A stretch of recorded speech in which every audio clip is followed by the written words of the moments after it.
oddaja na Coinu, portala Decrypt in z vami sva David in Stane. V njej razpravljava o Bitcoinu na preprost način. zelo po domače. Če ti v družbi nerodno vprašati o kakšni stvari, Vprašaj najo in posnela bova odgovor. vprašanje pošli na info@decrypt.com. Oziroma info@dakript.com.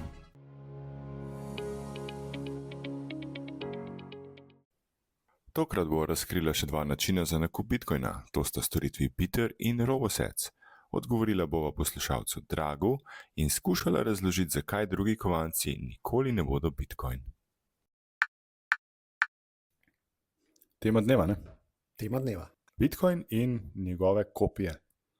Slabe in še slabše. Misliš, da je boljše kopije Bitcoina? Ne? Recimo boljše kopije, ja, to sem hotel reči. Koliko jih je zdaj že, mislim, da 30,000? 30,000 Na na 20,000, skratka. Ja. Ne?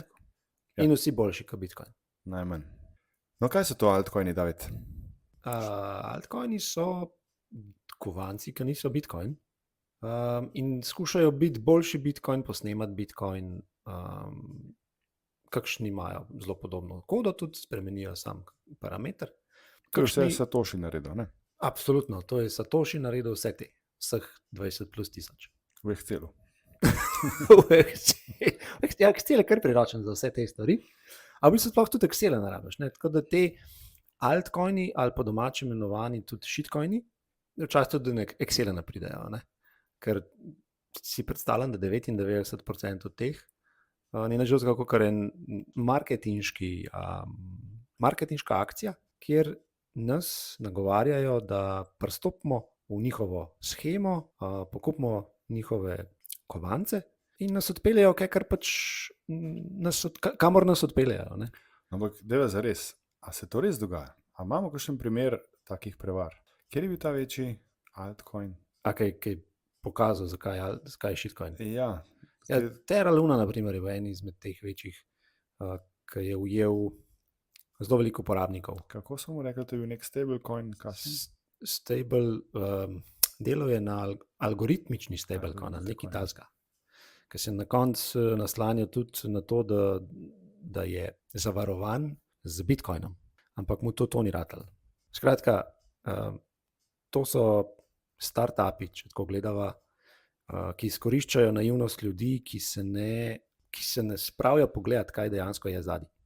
A je res v zadnji neka tehnologija, je res v zadnji nek tim, ampak že to dvoje, kar sem zdaj povedal, je čist skregan z Bitcoinom. Ne?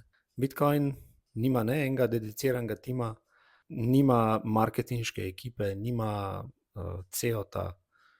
Skratka, bistvena razlika je, da pri Bitcoinu tega ni, da če na drugi strani imamo pa totalno centralizirane poskuse. Vse je to slabše. Zakaj je centralizacija slaba? Definitivno zaradi tega, ker je skoncentrirana v pač nekaj ljudi, ki lahko vplivajo na to, kaj se s tem kovancem dogaja. Se pravi, oni prilagajajo tako, kaj njim všeč, tebe pa pustijo na cedilu. Ne? Izkoristijo tvojo naivnost. Oziroma, dajmo tako reči, naivnost vseh. Ne? Tudi jaz osebno sem se opekel v teh. Reč pohlep.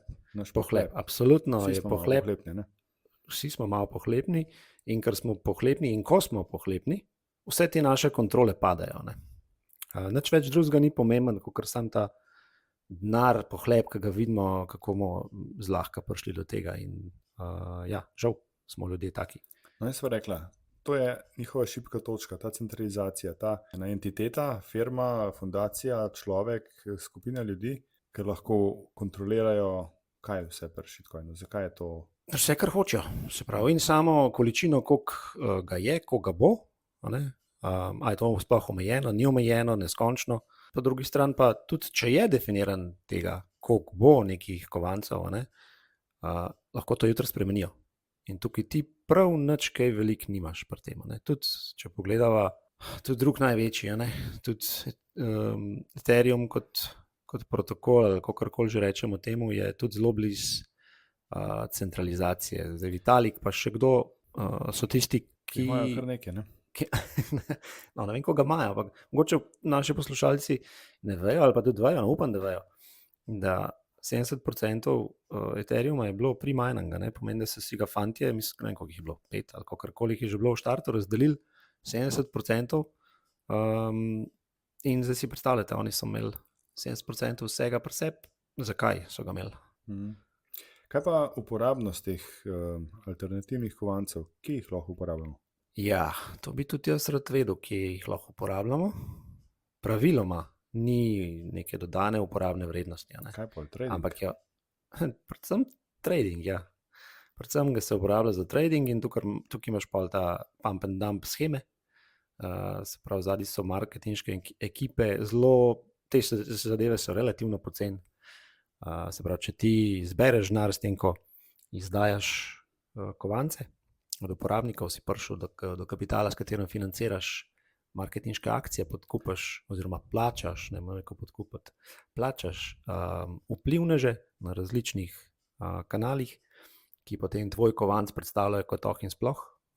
Ljudje pa seveda, tako kot sem rekel, če ne delamo kontrole, če ne sprašujemo, zakaj je nekaj tako, ali pa če je neka stvar prelepa, da bi bilo to res, pa nekaj tam smrdi. Ne? No, ampak v vsaki skupini ljudi je nekaj oportunistov, nekaj dobro namernih in nekaj slabo namernih ljudi. Kaj pa zagotovo nekaj dobro namernih ljudi tudi v tej industriji altcoinov? Kaj pa tisti človek, ki je naredil ali pa je skušal posnemati Satoshijev model, se pravi decentraliziran kovanc, ga dal v javno uporabo in ga kot moderator se ne dotika več in je dovolil, da ga tudi ostali modificirajo, pa je dovolil, da se pre-mine ne zgodi.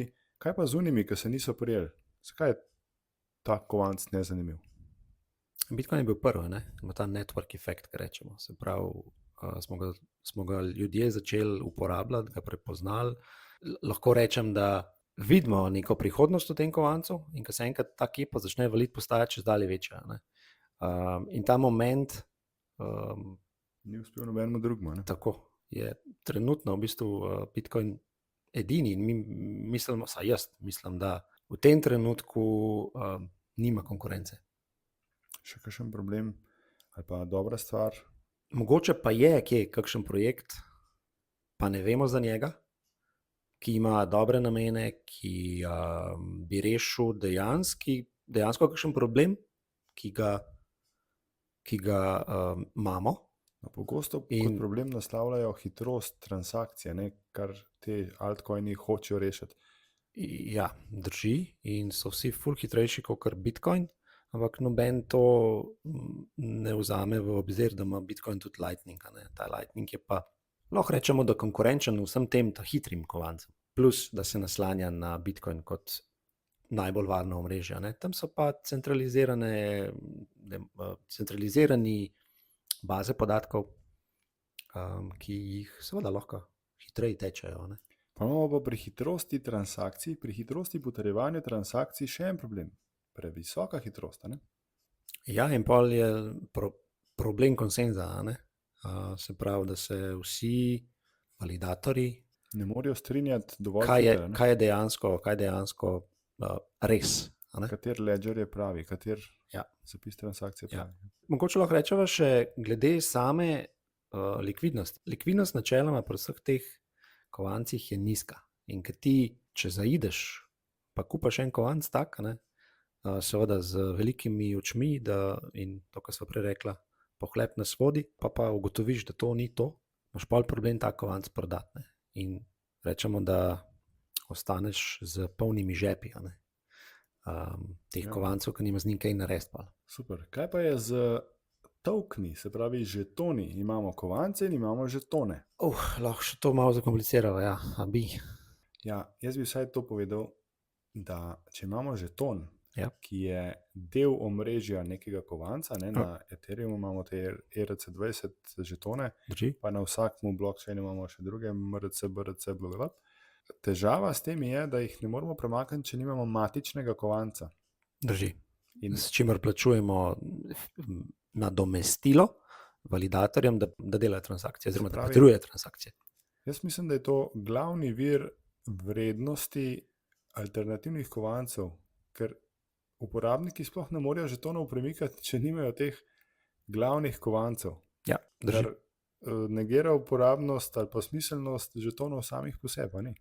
Absolutno. Zato morajo v žetone skriti, zelo njihov namen, nek problem, ki so si ga izmislili, da ga rešujejo. Ne? In zato ljudje ne razmišljamo, kaj dejansko te kovanci rešujejo, ampak preberemo te stvari, pa se nam mogoče zelo na hitro slišijo, ker so seveda napisane, so pa dobre te stvari. Z marketinškega vidika so super napisane. In nas pretegnajo, in rešili bojo svet, in jutro bo vse drugače. In če to prenesemo v Bitcoin svet, a si lahko predstavljamo, da nam nekdo pošlje na naš naslov satošije in jih mi ne bi mogli premakniti, če bi na Bitcoin omrežju ostajal še nek mastercoin, kot je Bitcoin. To je isto, kot če ti nekdo stablecoin pošlje, si prejemnik stablecoina, pa nimaš etra in jih sploh ne moreš premakniti. A ni to neumno? Absolutno. Kaj bi pa rabili? Bitcoin pa še nekaj, kaj je? Bitcoin coin. Bitcoin coin. Ja. Ok. Ja. No evo, Bitcoin coin. Na coinu. Ampak dejva, jaz bi sam še to rekel, lej, kaj me ljudje vprašajo, kaj si mislimo o altcoinih, shitcoinih. Če zelo skrajšam in rečem, lej, a hočeš varčevati, pa imaš tukaj Bitcoin, ki je zate in bo vedno na voljo, ali pa hočeš iti v kazino, ali pa kupiti srečko, pol pa lahko ta tvoj pohlep gre v to smer. Se pravi, pojdi raziskovati druge stvari. Bitcoin ti tega ne bo dal, kar ti misliš, da ti bo dal. In to so, kako sem rekel, startupi. Ampak vsak se mora naučiti, pa na lastni koži izkusiti. Tudi jaz sem se mogel. Pa imaš kar debelo že, ne? Ja, imam že kar debelo, ja, tako da izkušnja na izkušnjo in prideš do Bitcoina. Ja. Si debelo coin. Kupite Bitcoin. Veš te najni sponzori, ne? Kateri? Zahtevni so ratali. Je te Bitcoin knjižnica. Zadnjič me je klical, da sva ta link narobe povedala. Kva? Ja, jaz nisem rekel v glasu Bitcoin minus knjižnica.si, ampak sem rekel sam Bitcoin knjižnica.si in tako je klic. Hej, to je treba popraviti. In kaj zdaj naredil? Je noč še enkrat bo posnela, kaj? Jezus. Kako si rekel? Bitcoin minus knjižnica.si. Tako ja, z minusom. Ok, deva posnet to. Ško, očitno je Drago poslušal najem prejšnjem podcast, ko sva govorila o številu zasebnih ključev, koliko jih je. A to je bil ta eden poslušalec, ki so ga imela. Očitno. Ampak je dobro poslušal. Saj eden. No, njega pa zdaj skrbi, koliko je pa teh naslovov v Bitcoin denarnici. Ja, neskončno mnogo. Koga pa to skrbi? Ja, verjetno zaradi tega, da če mu kdo kaj vzel z tega naslova, si predstavljam. No? Ne, to je pa čist nemogoče. Torej, če koga skrbi, da mu bo nekdo Bitcoin ukradel iz Bitcoin naslova, ga pa res ni treba, ker je to tehnično in praktično čist nemogoče. Zakaj? Ker to ni zasebni ključ, ker to ne odklepa Bitcoina. Ne si poslušaj najno prejšnjo epizodo. Kjer je že 21 bila prejšnja? Ja, 21 ne posluša. Ja, ajde. Škoda, Drago, to še zanima. Kje najde kvalitetno Bitcoin vsebino v slovenskem jeziku? Kaj bi ti priporočil? Prvo je že najdene. Kar najde Dobro, posluša. Okay. Je to Bitcoin knjižnica, ne? Tam so te knjige v slovenščino prevedene. Ko imajo zdaj ne 4-5 neki časka, ne? Vse so ful dobre, res so dobre, pa kratke, take priporočljive. Ena je 700 strani. Ne, začne ne s kratkimi, ne? Ja, ja. So take prijetne za branje, no? Bitcoin.si, ne? Bitcoin društvo ima ogromno vsebin. Bitcoin društvo organizira tudi neke srečanja menda vsak mesec. Pol ta socialistična omrežja. Socialna. Ja, naj pride na mesečni meetup Bitcoin, ne? Ja. Tam bo tudi kaj, sicer ne bo toliko pisno, bo pa lahko se kaj pogovoril z nami. Seveda. Vsakeč imamo kakšno temo, včasih bolj tehnična, včasih zelo preproste stvari. Včasih pa tudi punce pridejo. Enkrat je pa tudi ena punca prišla. Tako da, Drago, vabljen. Stane, sva rekla, da bo danes tudi predstavila dva nova načina, kako prijeti do Bitcoina, ne? Ja, še en švicarski, pa en... Pa ti tvoji Švicariji. Ja, Švicariji. In to sta? To sta Bitter, oziroma, čakaj, da pogledam naslov, getbitter.com, se pravi getbittr.com in pa Robosets, dex.robosets.com. ali dex.robosats.com. Eno je centraliziran način, se pravi To je Bitter. Bitter, kjer kupuješ od firme, in drugo je decentraliziran način, kjer kupuješ spet P2Peer. Peer-to-peer. Peer-to-peer, no. Peer-to-peer, ne. No, v glavnem, gremo najprej Bitter. Tam je zelo podoben kot na Relaju ali pa na Pocket Bitcoinu, tako kot smo že obdelali v prejšnjih epizodah. Da ti moraš mail in da ti moraš svoj IBAN račun, se pravi TRR, in pa potrebuješ strojno denarnico, ki zna, oziroma tudi software denarnico, ki zna podpisati sporočilo. Kaj pa pomeni zna podpisati sporočilo? Tam, ko daš naslov, kamor boš nakazal Bitcoin, mora denarnica reči. To je moj naslov, to je naslov te denarnice. Tako, nekaj takega. In to mora v tekstu podpisati. A pa to zna vsak?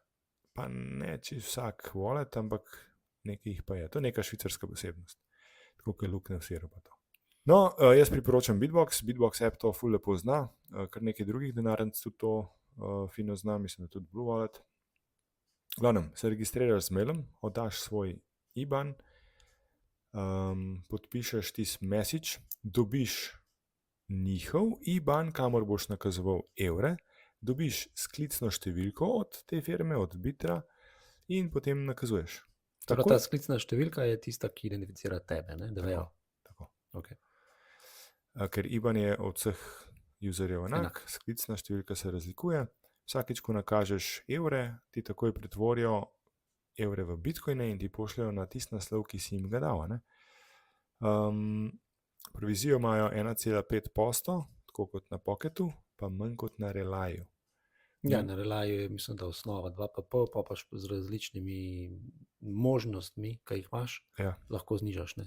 Ali kupaš več, ali imaš neki referle in tako naprej. No, ampak za tak, recimo, light KYC, se pravi z neko nebolečo preverbo identitete, je ta provizija, recimo, da zmerna. In to pomeni, da daš, tako kot si rekel, se pravi, razkriješ svoj IBAN in s tem pač ime brink. Ja. No, druga opcija, pa bolj priporočljiva, je pa že vmečkem bolj zapletena, ampak je pa decentralizirana, kupuješ od uporabnikov, se pa imenuje RoboSats, kot Satoshi od robota.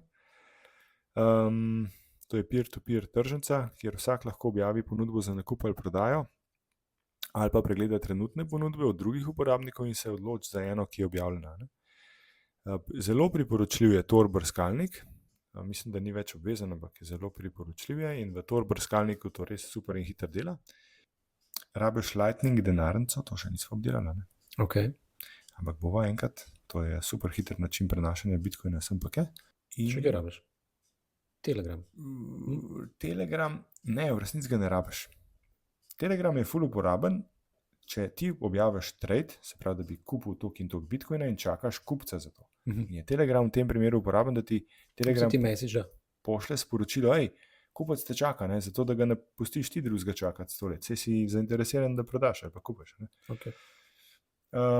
Ustvariš enkratni račun, se pravi nobenega maila, nič, nobene identitete ne izdajaš. Ko ustvarjaš račun, imaš možnost dodati neke svoje znake v tisti ime računa, shraniš številko računa, če bi jo še kdaj v prihodnje rabo, ampak ideja je, da za vsak deal, za vsak nakup ali pa za vsako prodajo dobiš nov račun, ker jih je pač neomejeno mnogo. Ja, okay.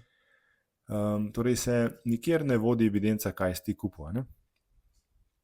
Premije na ceno Bitcoina so pa podobne kot pri Peach Walletu, še enem tretjem, četrtem švicarskem ponudniku. To so tudi že obdelala, ne? Ja, to so obdelala, se pravi, več ali manj so nad 3%, 3, 4, tudi 6, 7 in se pravi, to je ena pot, kjer če že moramo prodati Bitcoin, ga prodamo prek peer-to-peer marketplaceov in iztržimo več, kot bi sicer. Nakupni postopek je pa malo tak zanimiv, zato ker vmes ni enega posrednika, ki bi garantiral ali pa skrbel, da se uporabniki med sabo ne nategnejo. Z Lightning denarnico pošleš nekaj satoshijev kot aro tej platformi in s tem si zagotoviš izbrano ponudbo, tisto, ki si jo rezerviral. A to pa nekaj časovno obdobje, ja, pa imaš pa 8 ur, meni se zdi, da moraš izvesti plačilo tistemu, ki ti prodaja Bitcoin. A Chat, to pomeni izvesti plačilo, mora on denar že prejeti, ali to pomeni, Ne. jaz sem naredil plačilo, pa pač ne, mislim, da mora denar pride, prejeti. ne vem. Tam je countdown okej. in on mora denar prejeti. Zato je verjetno dobro, da se dela prek SEPA instant nakazila. Ja. Pa ne prek ne SEPA instant, se pravi prek klasičnega IBAN računa nakazati v petek, ker bo on dobil v ponedeljek. ne. No, in v pogovornem oknu se odpre chat, to je vse zelo enostavno, pregledno, s katerim prek tega chata komuniciraš s prodajalcem ali kupcem, ki jih glih tako ti ni razkrita, ne? Se pravi, to je neka oseba, ki ima obraten interes kot ti in sam se odločiš, kako boš prejel Bitcoin, ali na Bitcoin naslov, se pravi on-chain, ne? Ali pa v Lightning denarnico. Mislim, da to... Kakšne zneskovne omejitve? Ne, mislim, da to prodajalca ali kupca sploh ne zanima. Glavnem, zelo zanimiv, se je pa treba mečken časa vzeti, pa malo prebrati. Imajo pa zelo dober help page, videe, res so se potrudili. No. Tako da, če je kdo mečken bolj napreden, zelo priporočam. Za poigrati, ne? Pa s tem tudi pomagate pri likvidnosti, se pravi, da imajo ljudje možnost kupiti, prodati, to je tudi ful dobro. Ne. Pomagate se, pa še drugi. Hej, kam pa ti bo spravil svoj Bitcoin? Ja, porka Madonna, Madejana strojno denarnico. Če še nimaš, je mazate Bitcoin shop. Se veš, skodo, na Coinu dobiš 5% popusta na vse denarnice in oblačila. www.bitcoin-shop.si. Če ti je všeč, kar počneva in bi nama namenil za kakšno žemljo, kavo ali pa klobaso, na spletni strani je QR koda, kaj poskeniraš in nama pošleš neki satošijev. Ali pa to narediš preko aplikacije Fountain. Stane, kam pa naslednjič imela? Imeli bomo predstavnika v Bitcoin Pragi na konferenci in pogledali si bomo novosti na področju Bitcoin denarnic. Wow, zna biti zanimiv. Bomo videli?